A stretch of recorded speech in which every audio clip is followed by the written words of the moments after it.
and welcome to Help Yourself, the show that rescues rare, forgotten videos from obscurity and restores them to the full ridicule they so richly deserve. Although watching these self-help guides really can teach you one or two skills, such as how to aim soft fruit at a television screen. As usual, there are a number we can't quite squeeze in, such as the enormously practical build-your-own computer, particularly useful for anyone who's spent over a month on hold for the PC World Helpline, or the hugely helpful decision-making made easy, which is definitely worth buying, I think. Probably, not sure. And the faintly reminiscent ballet for boys, sort of Billy Elliot, but without the story, character, quality or interest, though annoyingly it does have an Elton John song. This week we're concentrating on those video guides with advice on how to survive, how to cope, how to manage, in the words of the great 20th century philosopher Gladys Knight, how to help you make it through the night. Well, there's no better example of survival against the odds than the inclusion of this video. Hi, I'm Ray Ellingson. During this program, I'm going to show you how to take everyday items and turn them into defensive improvised weapons. Yes, everyday items that the average American would always have on them, such as a flick knife and a sawn-off shotgun. So let's start with the basics. Say you're confronted by a thief wanting your wallet. From the blade being held at you, all you have to do is open that wallet up and sandwich that blade into the wallet, like this. From here, he can pull it out, and you're right back where you started. So you want to make sure that as soon as you sandwich that in, all you do is twist slightly, and with your other hand, bring it up across the back of his wrist as hard as you can, dislodging that weapon. From there, you want to follow up or distract your opponent, in this case, a front kick into the groin.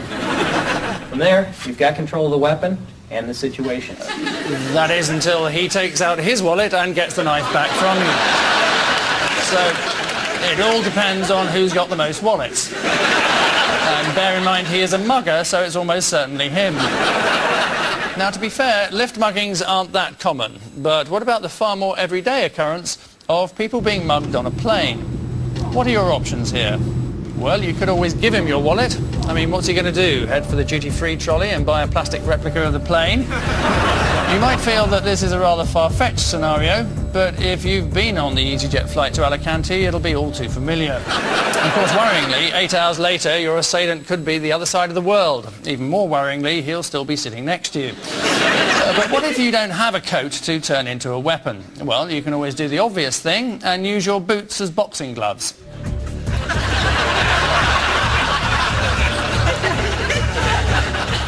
That's the last time that steward runs out of chicken casserole. And if that isn't stupid enough for you, why not just hurl your mobile at him? I should imagine that this worked best 20 years ago when throwing a mobile phone at someone could actually knock them unconscious. Of course, if you walk with the aid of a stick, that too can be an effective weapon. Bring that straight up, just flick it right up against his chin. Next, you're hooking right up into the groin as hard as you can, just drive it straight up into the groin. I'd like to see that chase. A man with a limp being chased by a man with his testicles slung over his shoulder. Well, one of the most basic human survival skills is the ability to swim. Man originated, of course, in primordial swamps, progressing then onto dry land and from there to housing estates in Romford. But learning to swim means, first and foremost, having the right teacher. Hi, I'm Melon Dash. Join me for a lesson in PSI's Miracle Swimming. Now, you might think Melon is a pretty stupid name, but spare a thought for her brothers, Cantaloupe and Honeydew. Yes, this is the world of Melon Dash, and let's not prejudge her because of her absurd and preposterous name. Let's hear her practical, down-to-earth advice on how to swim. Say I were to show you myself. If I were to open up my chest and say, here's Melon, would you see Melon, or would you see my bones and my sternum and so forth? Your bones. You'd see my bones, right? You wouldn't see Melon. Because melon is something other than this body. Yes, it's a tropical fruit, generally eaten in slices. Obviously, poor Melon is stuck teaching swimming rather than the advanced philosophy course she'd been hoping for. So anyway, her practical, down-to-earth advice on how to swim. If you are comfortable, and we were to take a picture of where you are as a spirit, it would show that the light around your body, like your aura, they say, is around your body all the way a few feet out from your body It touches the ground, and it goes just a little bit over your head. So we've seen how the aura of your spirit touches the ground and just goes a little bit over your head, but from a scientific standpoint, just how bonkers is this woman? Well, let's put it to the test. Your energy, you, start to rise up out of your body a little bit. And what we say in our everyday language when this happens is that someone gets cold feet. In the next stage of becoming more afraid, you are out of your body, you as energy, leave your body a little bit further, and at this point, you have butterflies in your stomachs, we say. We say your hands and feet are clammy. This feels less in control than this and then this. This is not having fun anymore. I don't think any of us are having fun anymore. And so surely now, that practical, down-to-earth advice on how to swim. So we have the first 4 stages: calm, nervous, getting scared, terrified, and then the last stage, which I call panic. And this is what we referred to in our everyday language as losing it. So are we at last about to get into a swimming pool? Well, no, sadly not. As first, we have to hear from Greg.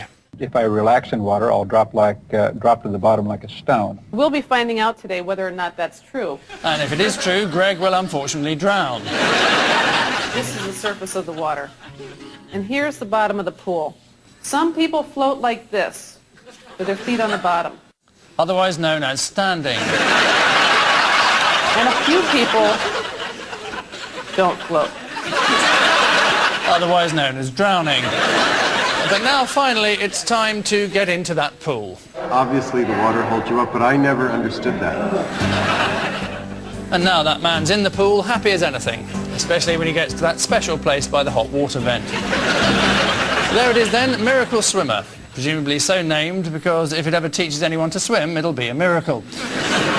Well, over the years, dogs have been crucial to man's survival, from mountain rescues to leading the blind to sniffing out drugs, something which they'll need to take in abundance if they're forced to do this.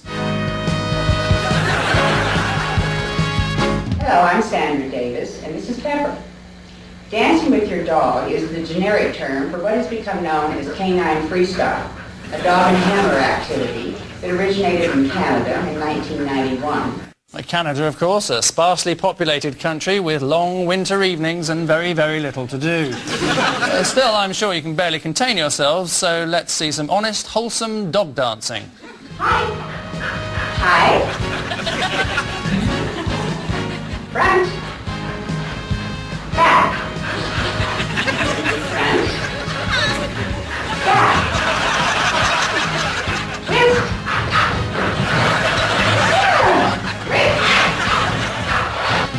He's also obedience trained, but he's more like the average dog than Pepper. The equipment I use is a buckle collar with a 4-foot leash attached to the rein. Back, good. Back, good. Back, front, a few steps each direction, and the dog back. I use plungers.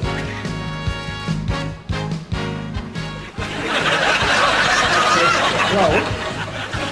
You can use board, you use a wall or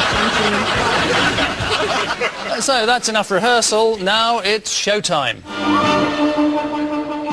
Yes, you may think this sheepdog's impressive, but not as impressive as the spaniel operating the camera.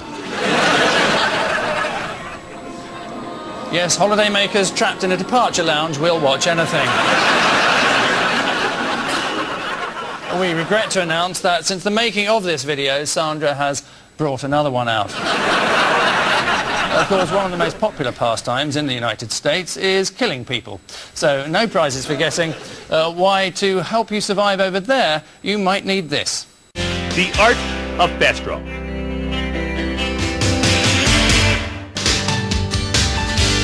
It's been called the fastest sport in the world. In fact, if you blink, you could miss it. What we're talking about is fast draw. And one of the most successful fast draw shooters to ever compete is Cal Elridge. In 1992, he won the Wild Bill Hickok World Elimination Championship. Yes, 0.377 seconds, also being the time it takes before you want to start fast forwarding. Resist the temptation though, or you may miss some important safety tips. I want to tell you that blanks, you must always treat them with caution. They are not harmless objects that will not hurt a fly. John Eric Hexam found that out, and I believe it was about 1983. He was playing Russian roulette on a set in Hollywood. He was an actor, and he thought it was just a blank and it wouldn't hurt anything, and he held the gun near his head and fired it, and it killed him dead. There you are. It killed him dead. That's really unlucky. Bad enough being killed to start with, but ending up dead as well. So, with this in mind, let's move on to the basic fast draw techniques, starting with fanning and thumbing. They discovered that fanning, it opened the door for a number of things. One thing is women have a much easier time fanning because they may not have all the strength in their hands to thumb. And although I've known some women that could thumb very well.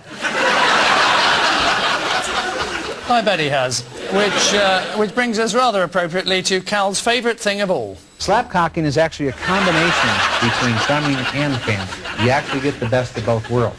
Slapcocking is